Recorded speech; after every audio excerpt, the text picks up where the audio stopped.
hadratil mukarramin wal muhtaramin, para alim ulama, para asatidh wal asatidah, segenap para kesepuhan, tokoh masyarakat, tokoh lingkungan di Karang Tengah ini, wabil khusus guru kita, kesepuhan kita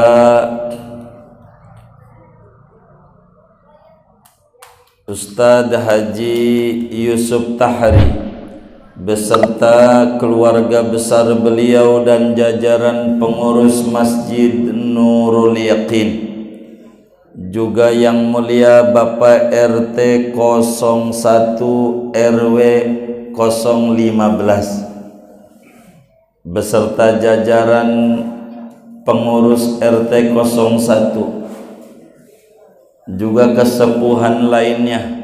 Kita berdoa bersama, mudah-mudahan tokoh masyarakat kita, tokoh lingkungan kita, pengurus masjid kita, semuanya diberi keberlimpahan kesehatan oleh Allah, dimudahkan urusan-urusannya oleh Allah, sehingga terus membimbing, mengayomi dan menuntun kita bersama. Amin ya rabbal alamin. Panitia pelaksana Maulidur Rasul sallallahu alaihi wasallam Masjid Jami' Nurul Yaqin, mudah-mudahan segala jerih upayanya demi menyelenggarakan majelis maulid ini Allah subhanahu wa ta'ala ganti dengan berlipat-lipat ganda dan ditambahkan rasa mahabbah yang tinggi kepada Nabi Muhammad.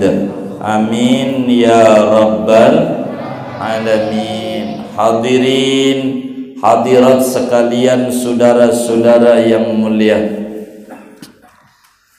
berbicara tentang Sayyiduna Muhammad, berbicara tentang maulidnya Nabi Muhammad, bukan berbicara adat, apatah lagi berbicara tentang bid'ah. Tapi majelis yang dibuat pada malam hari ini adalah majlisul ibadat, bukan majelis adat yang boleh ada, boleh tidak, yang boleh kayak kita pulang kampung, boleh kita pulang kampung, boleh juga kita tidak pulang kampung kayak wabah ini. Udah 2 tahun enggak ke kampung orang Jawa begitu ya. Kalau ampe 3 tahun 3 lebaran Bang Toyib, 3 lebaran kagak pulang-pulang Bang Toyib. Majelis ini bukan majelis adat, tapi majlisul ibadat. Betapa kita sering mengkaji dalam majelis-majelis tentang sunnahnya Nabi Muhammad. Kita mengkaji dalam majelis-majelis tentang hadis Bukhari, Muslim, Abu Dawud, Tirmidzi, Nasai, begitu seterusnya. Lalu kita kaji itu Bukhari, Muslim, masa kita enggak tahu siapa yang empunya hadis ini, siapa yang empunya sunnah ini? Maka majlisul maulid adalah majlisul ibadat, bukan majlis adat, apalagi majlisul bid'ah. Sebab kita berbicara tentang syariat Nabi Yuna Muhammad sallallahu alaihi wasallam. Mekah dipersiapkan oleh Allah sebagai bumi paling tingginya bumi di mata Allah. Kenapa? Karena Nabi termulianya Nabi lahir di Mekah. Maka Mekah menjadi khairul biqa, Bumi yang paling mulianya bumi di mata Allah tidak ada lagi, yaitu bumi Mekah. Kenapa? Karena Nabi Muhammad sallallahu alaihi wasallam bakalan lahir di bumi ini. Tapi termulianya bumi sejagat raya adalah bumi yang ditempeli jasadnya Nabi Muhammad. Makanya Madinah 2 kali lipat keberkahannya dibanding tanah haram Mekah, karena di Madinah ada Nabi Muhammad. Sallu ala Nabi. Sebelum Nabi hijrah ke Madinah, Yasrib kala itu namanya, saudara, enggak dikenal, kota yang tidak terkenal. Tapi ketika Rasulullah sallallahu alaihi wasallam injakkan kaki di bumi itu, maka berubah nama menjadi Thaibah, Madinatul Munawwarah. Kenapa menjadi kota terbaik? Karena ada hamba Allah terbaik. Siapa dia? Nabiyuna Muhammad sallallahu alaihi wa alihi wa sahbihi wasallam. Madinah adalah Madinatul Bala, kota yang banyak musibah. Sumur-sumurnya beracun. Banyak itu sumur, kalau diminum airnya pada gatal-gatal di badan. Ketika Nabi hijrah ke Madinah berubah. Turabuha syifa, tanahnya jadi obat. Tanahnya jadi obat. Orang-orang yang sakit minumin aja daripada tanah Madinah, sembuh dia. Allah berikan keberkahan karena itu bumi diinjak oleh Nabi Yuna Muhammad sallallahu alaihi wa alihi wa sahbihi wasallam. Madinah tidak ada namanya raudhah min riyadil jannah, enggak ada namanya taman surga. Ketika diinjakkan kaki Sayyiduna Muhammad sallallahu alaihi wasallam, maka adalah di Madinah ma baina qabri wa mimbari raudhah min riyadil jannah, ma baina baiti wa mimbari raudhah min riyadil jannah. Antara rumah kamarku dan mimbarku, disitulah raudhah min riyadil jannah. Madinah menjadi kota kerinduan bagi setiap hamba-hambanya yang saleh. Kenapa? Karena ada Nabi Muhammad sallallahu alaihi wasallam. Maka saudara, bila Makkah ganjarannya besar, haji 100.000 rakaat berbanding di negeri kita. Tapi yang ngajarin 100.000 rakaat itu adanya di Madinah. Dialah Nabi Yuna Muhammad sallallahu alaihi wa alihi wasallam. Maka majelis kita malam hari ini, kenapa kita duduk-duduk mengisi waktu antara maghrib dan isya sebagai waktu yang paling tingginya waktu? Untuk apa? Untuk kita bercerita tentang sosok hamba Allah yang sangat luar biasa. Imamul Busiri tuliskan di dalam burdahnya, munazzahun an syarikin fi mahasinihi fajawharul husni minhu ghairu munqasim. Nabi Muhammad itu tak tertandingi oleh siapapun, oleh sekutu manapun tentang keindahan, keelokan, ketinggian Nabi Muhammad. Maka mutiara ini tidak terbagi. Saudara, kata Syekh Abdul Qadir Al-Jilani, cucunya baginda kita Nabi besar Muhammad sallallahu alaihi wasallam, yang tarekatnya diikuti oleh banyak kaum muslimin, lebih dulu masuk ke Indonesia tarekat Qadiriyah wa Naqsabandiyah Qadiriyah.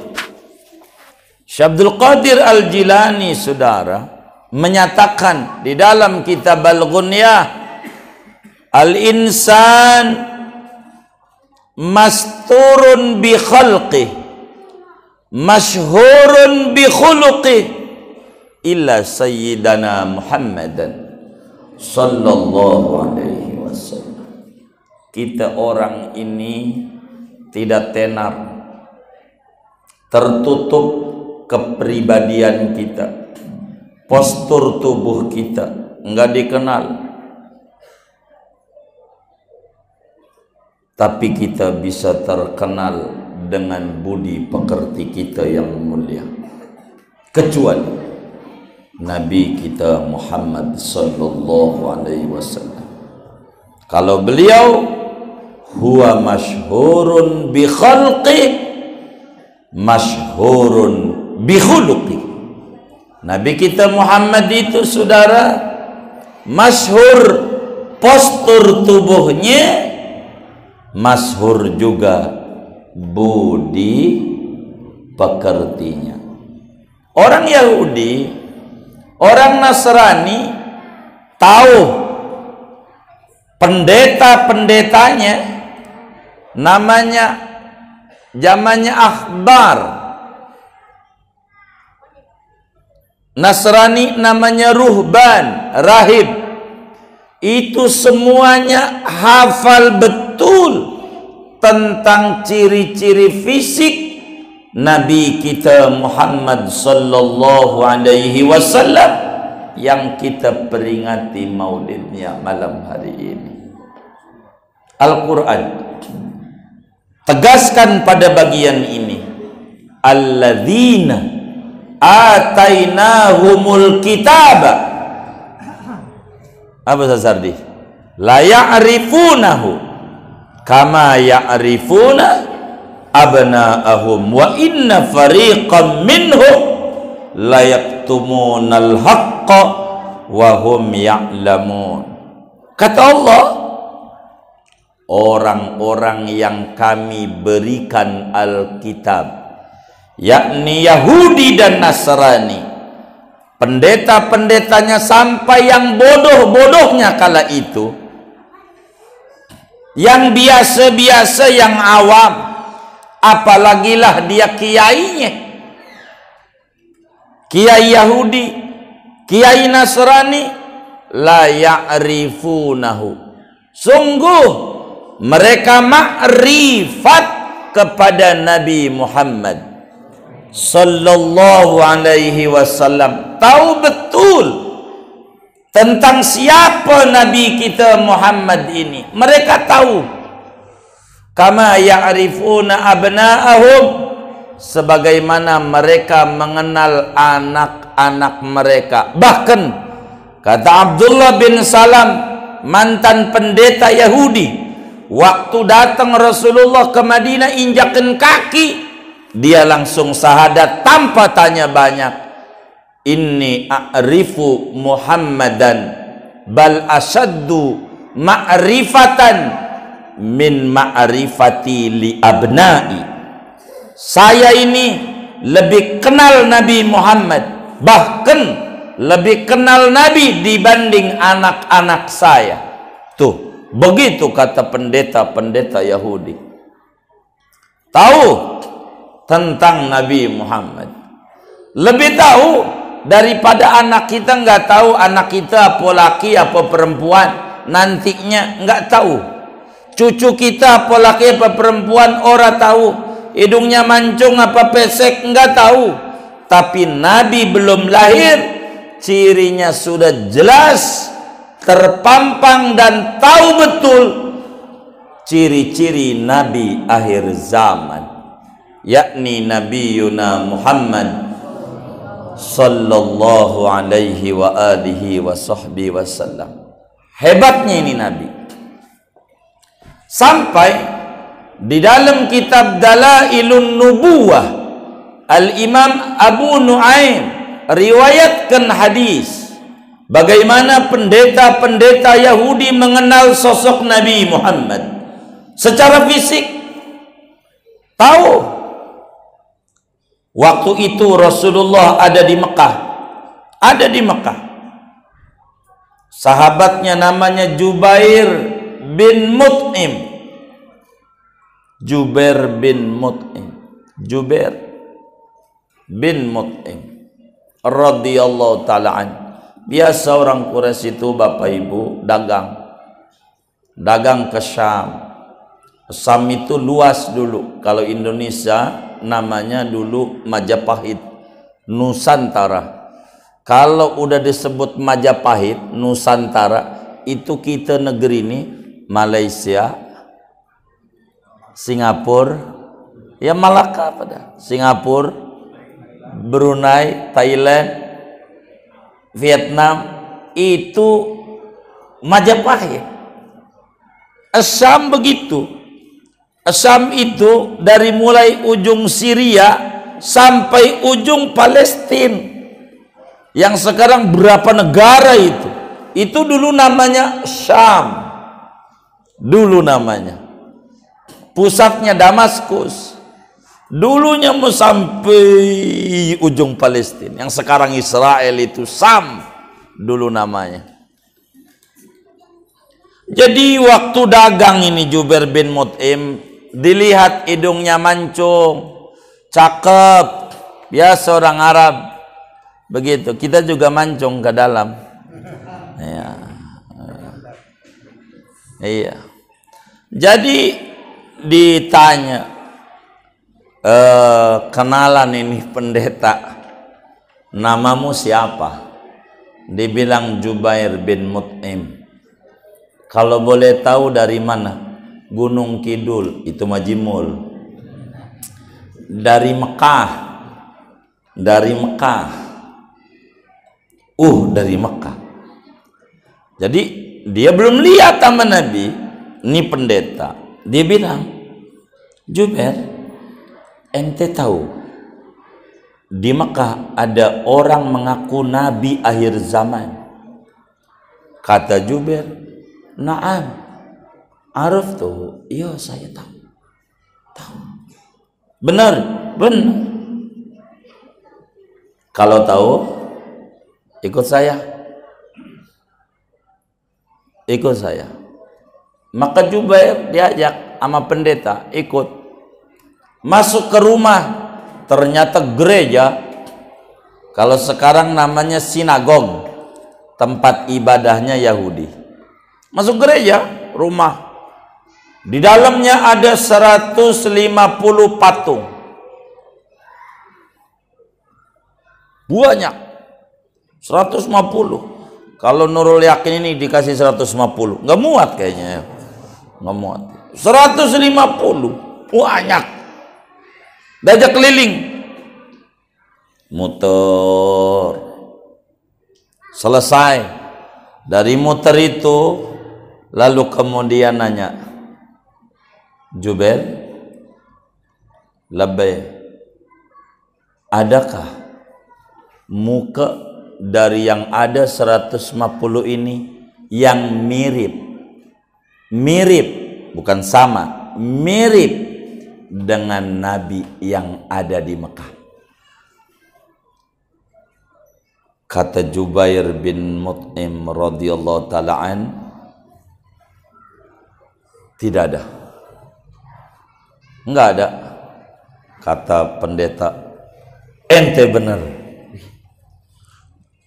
Ini biasa rame ini, yang patung ini yang banyak ibadah. ada kamar khusus yang jarang dibuka kecuali hari-hari besar. Lalu Jubair ikut kami masuk.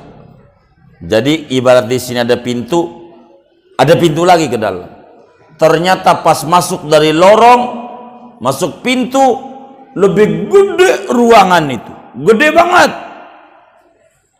Dan ada patung sekitaran 350-an, lebih gede. Yang gede 2, bentuknya begini. Ini aja dah bentuknya. Jadi ini gede banget. Kalau saudara pernah ke Sulawesi Utara, dekat Minahasa itu ada patung gede banget.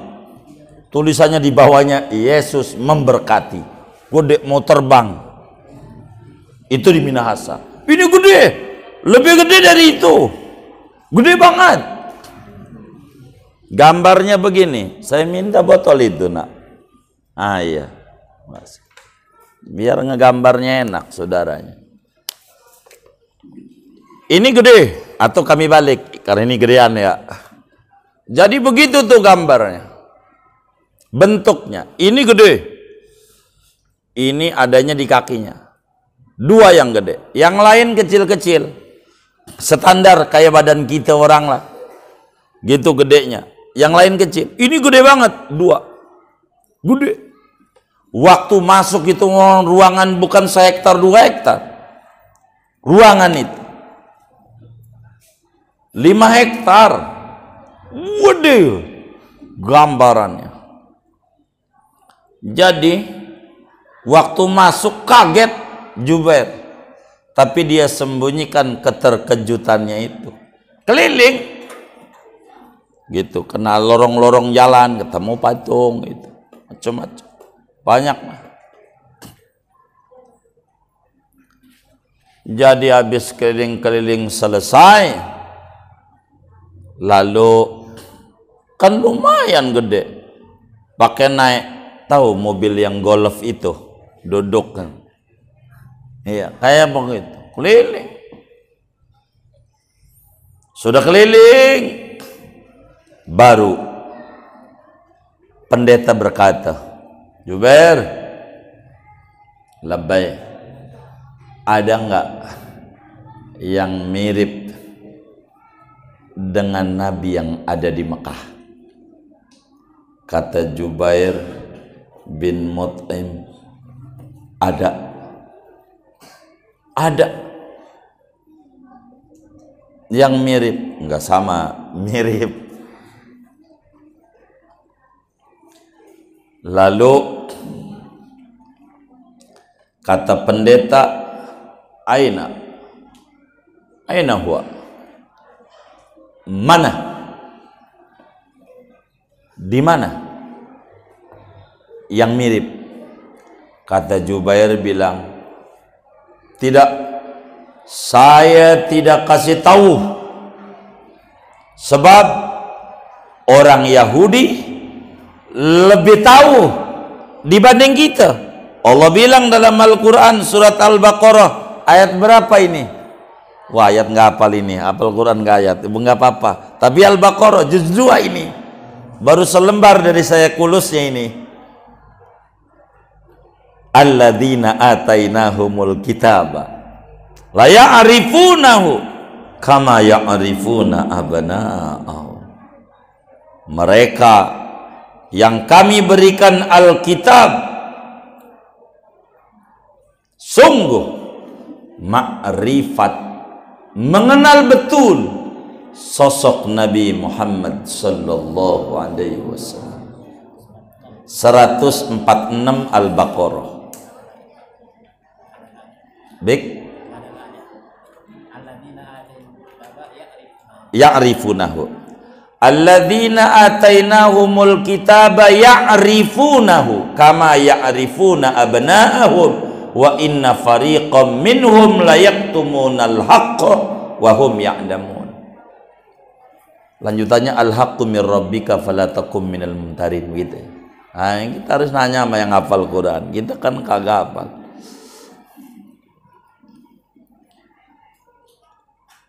Orang Yahudi lebih tahu.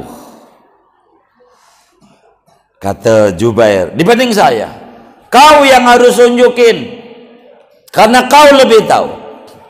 Maka yang gede itu, hadza huwa. Kalau yang Nabi di Mekah nih mirip ini, itulah Nabi akhir zaman. Begitu kata dia. Kata Jubair, iya mirip. Yang orang Nasrani suka sebut gambar Yesus, tanya sama dia, dari mana itu? Begitu. Ini ada datanya, lengkap. Sebab dulu-dulu kitab suci itu bab tersendiri tentang ciri-ciri fisik Nabi akhir zaman. Ada dielu-elukan. Di awal-awal Al-Baqarah, nih urusan ayat ini guru kita ini. Wa kanu min qablu yastaftihuna 'alal ladzina kafaru. Falamma ja'ahum ma arafu kafaru bih falaknatullahi 'alal kafiri.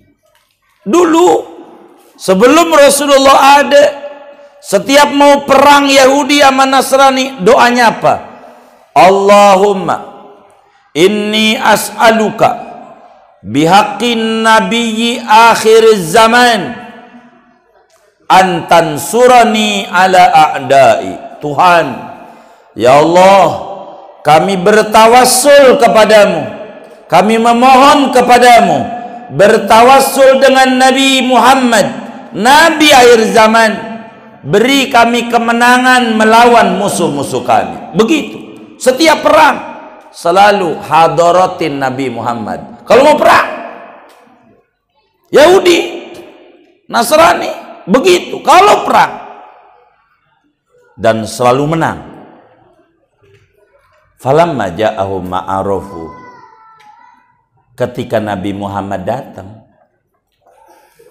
yang dia sebut-sebut itu kafarubi, enggak beriman. Wong bukan dari Bani Israel, bukan dari sukunya, suku Arab. Ngapa Nabi hari zamannya dari Arab, bukan dari Bani Israel? Itu doang masalahnya. Enggak percaya ya. Dengki, sifat daripada Yahudi. Lalu Jubair bin Mut'im, saudara, ditanya. Saya minum dulu dah.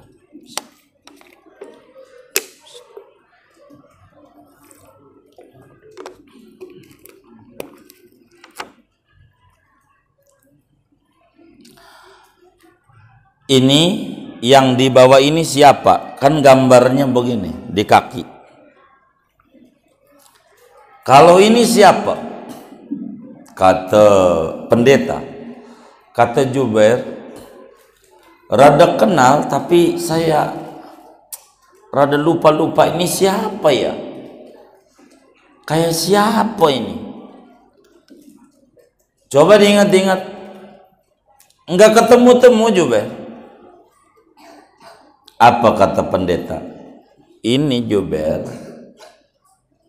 kalau ente pengen tahu, namanya Abu Bakar Siddiq.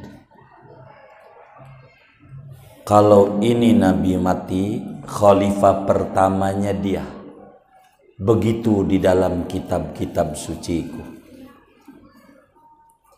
Ada Abu Bakar, ada. Umar aja ada. Ka'bul Akhbar mau wafat, Umar 3 hari bilangin, Umar 3 hari lagi ente mau mati. Loh, emang ada wahyu turun nama ente? Kagak. Tapi kami baca di kitab suci kami, 3 hari lagi ente mati. Tuh sampai begitu dia tahu. 10 tahun itu Umar jadi khalifah.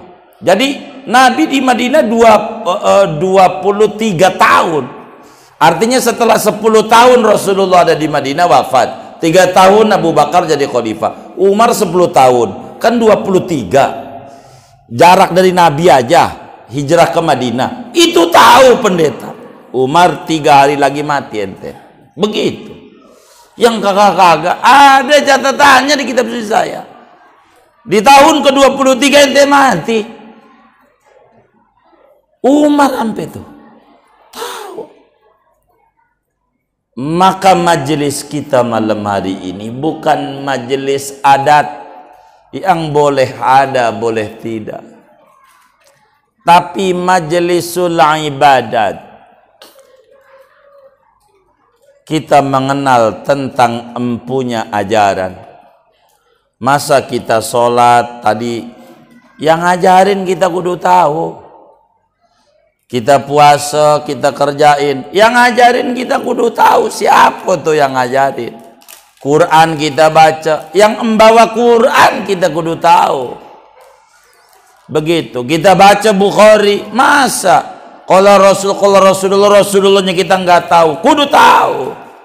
Begitu. Itu kayak begitu, saudara. Sampai Abu Bakar bilang, kata dia Jubair, oh iya benar Abu Bakar itu. Saya baru ingat namanya Abu Bakar. Abu Bakar itu. Iya, jadi kalau ini mati, Nabi ini nanti khalifah pertamanya dia. Khalifah pertamanya. Hijrah ke Madinah aja belum. Nabinya khusus Mekah. Itu udah ada. Alladzina atainahumul kitaba ya'rifunahu kama ya'rifuna abna'ahum. Oke. Abu Sufyan waktu datang ke Herakla, kerajaan Romawi. Romawi itu bukan Itali. Kalau ngomong Romawi kayak Nusantara tadi, sampai ujung Turki, namanya Konstantinopel, itu ujung tuh. Jadi nyebrang menuju Asia dari Eropa. Maka Turki ini bingung ikut mana dia, Asia apa Eropa? Eropa aja dah begitu. Karena di pinggiran dia negerinya itu, Turki itu. Tahu Turki? Turunan kidul. Najimmu lagi ini mah. Begitu. Turki. Begitu. Turki. Saudara, Abu Sufyan datang ke Raja Kaisar Romawi. Anda dari Mekah? Iya, sebentar. Itu peti dari emas. Petinya aja tempat nyimpannya nih dari emas. Ente masuk kamar saya. Suruh masuk kamar. Kunci peti.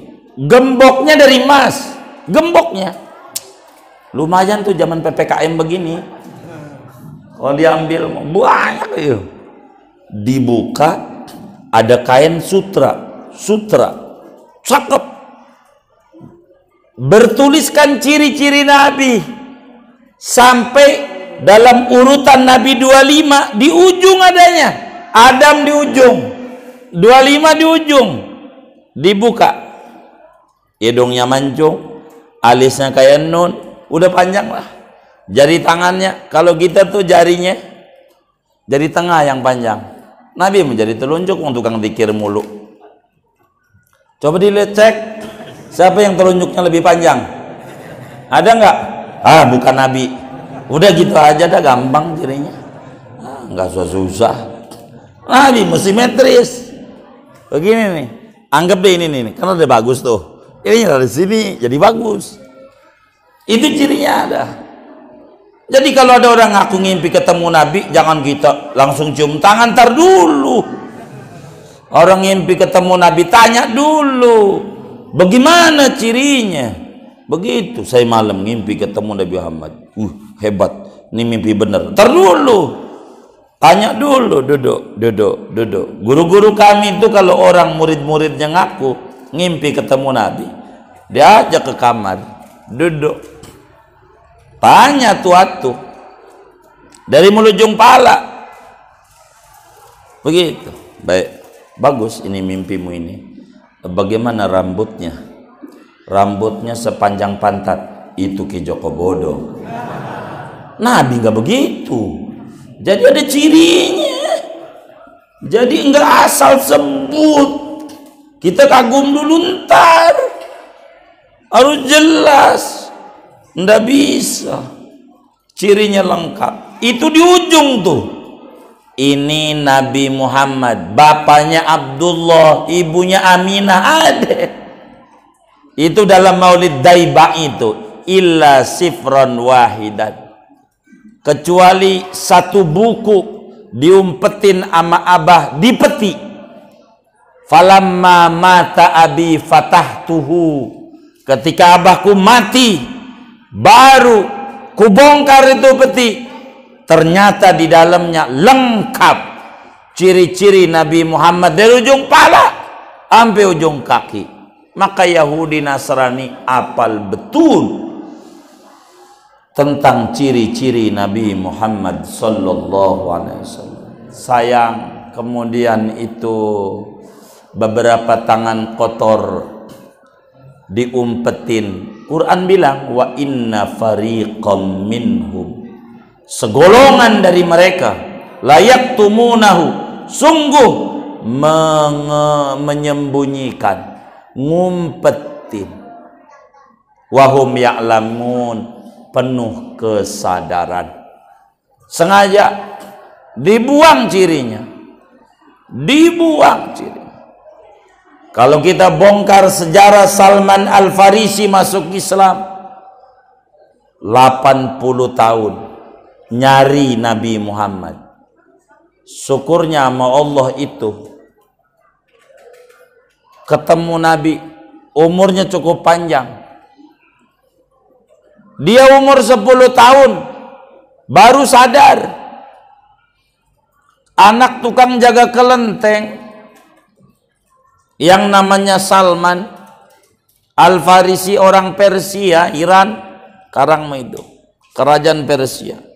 Jaga kelenteng, apinya mati. Kan kelenteng itu ada api itu, suka di pintu-pintu itu. Mati. Kata dia, Tuhan gue sembah, gue yang hidupin. Ya Tuhan, gue minta bantuan sama gue. Kudunya dia bantu gue. Ini mah bukan Tuhan. Umur 10 tahun. 80 tahun, jadi umur 90 tahun ketemu Islam. 90 tahun lagi mati, umurnya 180 tahun. Itu umurnya Salman. Tapi di lain kesempatan, sebab Salman ini kita bisa 1 jam bercerita, harus satu demi satu sampai ketemu di Madinah jadi budak. Ini kepanjangan gitu, takut kesubuhan doang. Kalau cerita Salman repot, saya nggak mau cerita. Ala kulli hal, ini dibongkar peti, isinya ciri-ciri fisik Nabi Muhammad. Masih ada sekarang juga di Injil, tapi rada samar-samar begitu, enggak dohir banget. Harus kita telaah lebih detail baru kita. Syekh Rahmatullah Al-Hindi bongkar semua dalam kitabnya Izharul Haq. Begitu. Mana ciri-ciri fisik Nabi Muhammad yang masih ada di Injil. Sampai ini tuh panjang, 2 jilid kitabnya lah. Saudara, mengenal Nabi Muhammad ini penting. Imam Busiri mengata, fa inna fadla rasulillahi laisa lahu haddun fayu'ribu anhu natiqun bifami. Maka sesungguhnya keluhuran, ketinggian makomnya Nabi Muhammad sallallahu alaihi wasallam tiada batas untuk diungkapkan oleh mulut kita sampai berbusa. Nabi Muhammad keluhurannya belumlah tuntas untuk kita bedah. Tapi saudara, di antara mukjizat Nabi itu tahu tentang apa yang di depan. Nabi tahu umatnya di Karang Tengah ini lagi ngadain maulid, tahu. Nabi itu begitu, saudara. Nih saya mau cerita tentang Dalailun Nubuwah. Ini banyak kitab Dalailun Nubuwah ini yang ngarang ulamanya. Imam Mawardi pun bikin A'lamun Nubuwah. Saudara sekalian, Di dalam kitab Maulid itu suka dibaca, man ro'a wajhaka yas'ad ya karimal walidaini. Siapa yang memandang wajahmu wahai Rasulullah, maka beruntung dia dengan keberuntungan yang abadi. Walaupun kita tidak memandang Nabi dengan mata, kita harus bisa memandang Nabi dengan ilmu. Nabi tahu tentang umatnya yang ikut Nabi, ada sambungannya. Saya mau bercerita malam hari ini tentang bagaimana tidak ketemu dengan Nabi, tapi Nabi tahu. Sebagai dalalah buat kita, walaupun kita nggak ketemu sama Nabi, tapi bisa diketahui sama Nabi. Begini saudara, hadisnya ada di Sahih Muslim. Kalau mau dibedah tinggal diintip aja lah. Kata Nabi, kata Nabi saudara, hadis dari Abu Hurairah radhiyallahu taala anhu. Ada orang, kata Nabi, di bumi enggak dikenal, orang enggak tahu, ada hajatan enggak diundang, datang orang ditanya, parah enggak yang model begini nih? Ada enggak ditanya, enggak ada enggak dicari, kan berarti orang paling kagak dikenalnya orang yang kagak diorangin.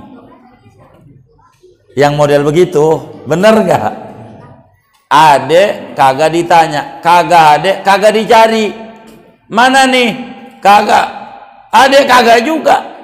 Namanya orang yang tidak diorangin. Nggak ada. Begitu. Jadi kata Nabi, ada orang masyhurun fis sama, terkenal di langit, tapi di bumi kagak diorangin. Di bumi orang biasa, orang aja kagak, ada tahlilan dipanggil juga kagak, datang kagak dibagi berkat, parah nggak kayak gitu. Begitu. Tapi insya Allah ini bakal dibagi. Pak RT tanggung jawab dah. Ada ya? Ada. Kita doain RT kita sehat walafiat. Ya Allah. Jadi ini namanya kata Nabi Uwais Al-Qarani dari Yaman. Tuh, nama tahu Nabi. Ampe nama, bukan cirinya doang. Uwais namanya. Ada di Yaman. Udah belum ini? Oh belum. Tuh, udahlah. Oh, segini aja dah. Waduh. Wes, baik. Garuk-garuk di saya. Kata Nabi, orangnya dagunya panjang nyampe ke apa ini? Dada. Panjang ininya. Kulitnya rada merah banget. Kulitnya merah banget. Kalau merah kelewat banget jadi apa? Ya hitam dah. Merah kelewat banget. Berjemur mulu. Kerjaannya ngangon kambing. Kerjaannya rambutnya acak-acakan. Wes. Cuman di dekat belikatnya ini ada ciri bekas dulu kena cacar. Allah sembuhin penyakit cacar, tapi masih ada di sininya cirinya. Dekat belikat, lumayan sampai belikat, kayak setapak tangan. Kata Nabi, Abu Bakar, Umar, Ali, kalau ketemu ente ame Wes, bilangin salam takzim dari saya kepada Uwais, dan ente jangan kagak minta doa supaya kesalahan-kesalahan ente diampuni oleh Allah. Begitu. Saya singkat. Ini bisa dibaca di dalam kitab Hayatus Shalihin. Jadi saudara, saya kurang tertarik waktunya ini. Enggak apa-apa ini. Udahan. Oh, belum. Jadi sesudah itu diminta ciri-cirinya biar nggak keliru, disampaikan orangnya tingginya segini, kulitnya merah-merah banget, dagunya panjang, ininya begini, bapaknya udah mati, dia punya ibu sakit-sakitan, dia ngurusin ibu, kerjanya ngangon kambing. Itu Nabi diabsen semuanya. Ini orang kagak ketemu sama Rasulullah, kagak. Nabi ada di Madinah, dia ada di Yaman, nggak ketemu sampai Rasulullah wafat nih. Waktu ngomong nih, setiap orang haji dari Yaman ditanya, mana rombongan Yaman, ada nggak namanya Uwais? Sampai Nabi wafat nih, Abu Bakar nggak ketemu. Abu Bakar jadi khalifah, kan enak presiden, pergi haji, mana rombongan Yaman? Ada nggak yang namanya Uwais? Nggak ada. 3 tahun mati Abu Bakar jadi khalifah, kagak ngalamin Uwais. Sayyidina Umar jadi khalifah, dicari tiap tahun. Pokoknya dari mana aja orang kalau dari Yaman nanya, tahu Uwais enggak? Terus. Tapi Umar di menjelang wafat, kira-kira Umar itu 5 bulan lagi lah wafat. Umar kepikiran, ini cara yang paling gampang nih, Umar nih caranya yang paling gampang, nggak ada lagi. Kumpulin semua saya sidang orang Yaman, suruh kumpul di blok khusus pergi hajinya, kontingen dari Yaman duduk. Wahai warga Yaman,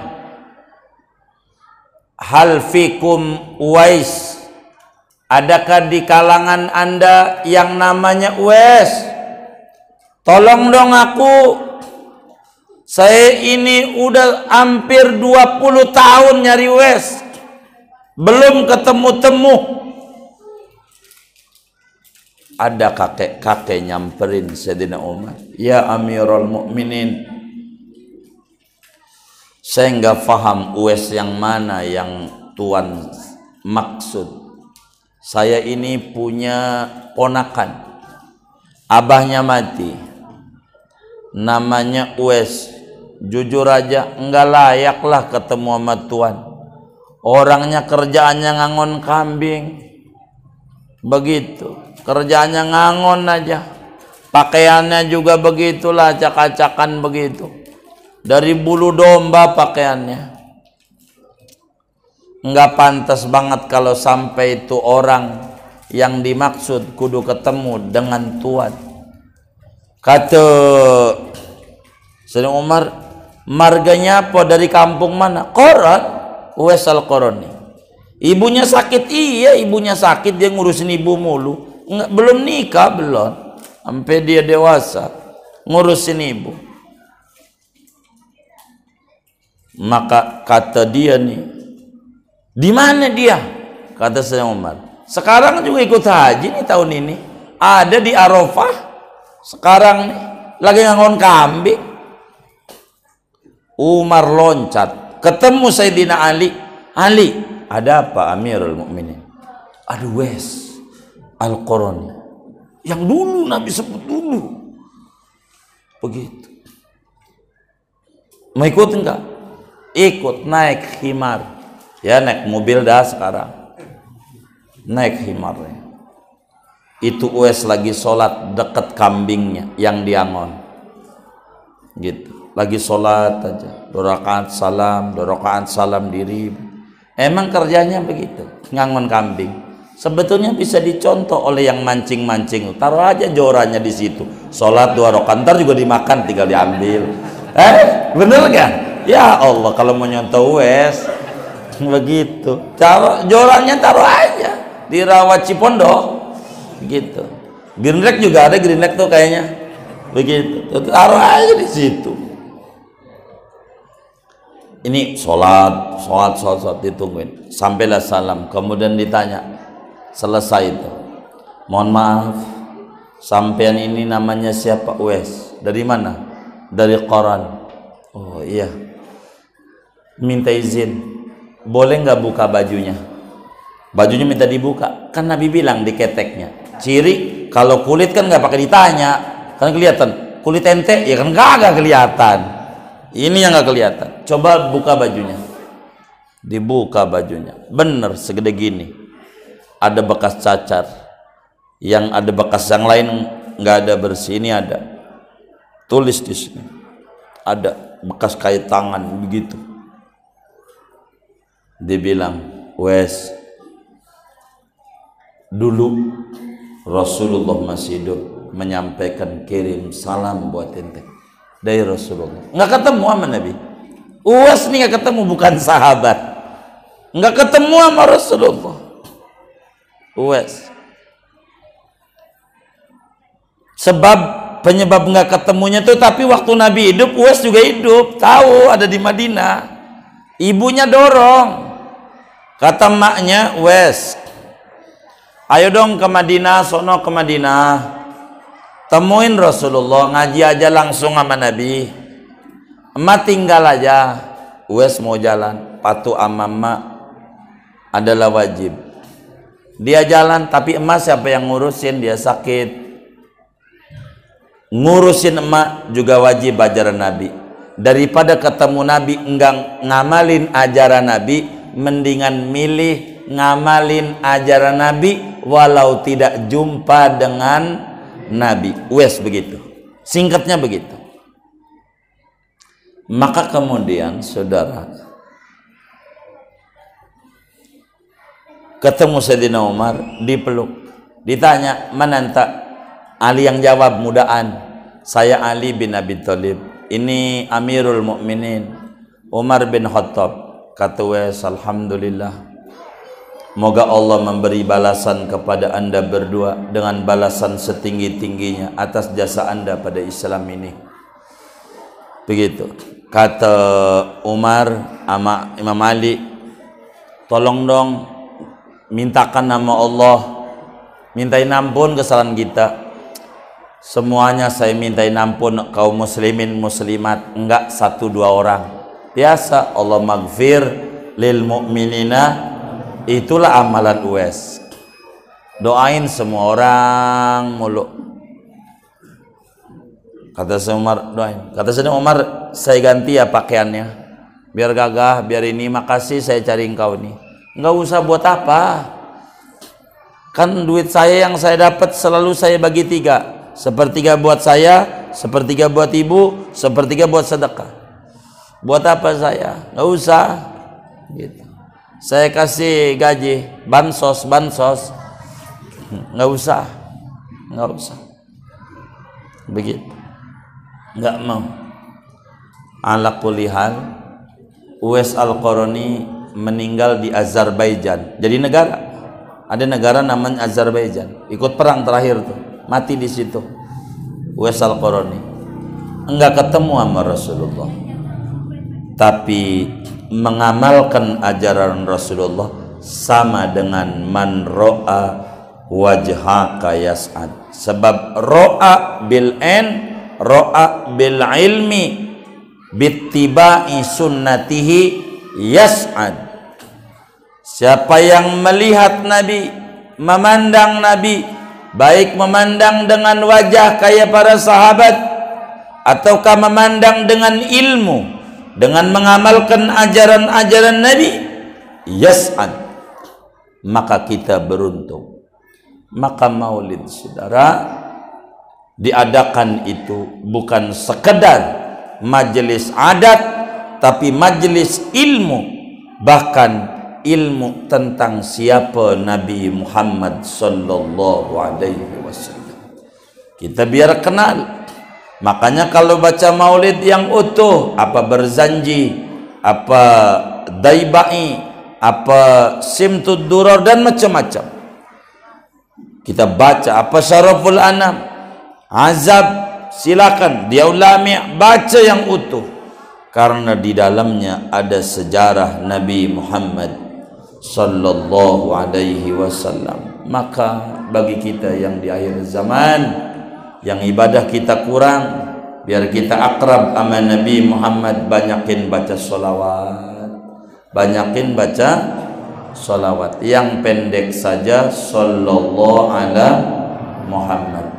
Saya ini kependekan, ya udah nariyah aja dah. Iya panjang amat, kan udah dikasih yang pendek aja. Yang penting kita baca solawat. Nabi Nuh, di dalam dirinya ada Nabi Muhammad. Nur waktu itu enggak tenggelam dalam gelombang. Biar kita enggak terombang ambing di akhir zaman yang kayak begini, maka gemarin kita baca solawat supaya Nabi Muhammad ada di dalam hati kita. Pelan-pelan, pelan-pelan, pelan-pelan, pelan-pelan, sedikit demi sedikit kita ikuti ajarannya. Dengan itu fa insya Allah kita penuh barakah, barakah dunia dan barakah akhirat. Amin ya rabbal alamin. Sekelumit ini dah yang dapat disampaikan.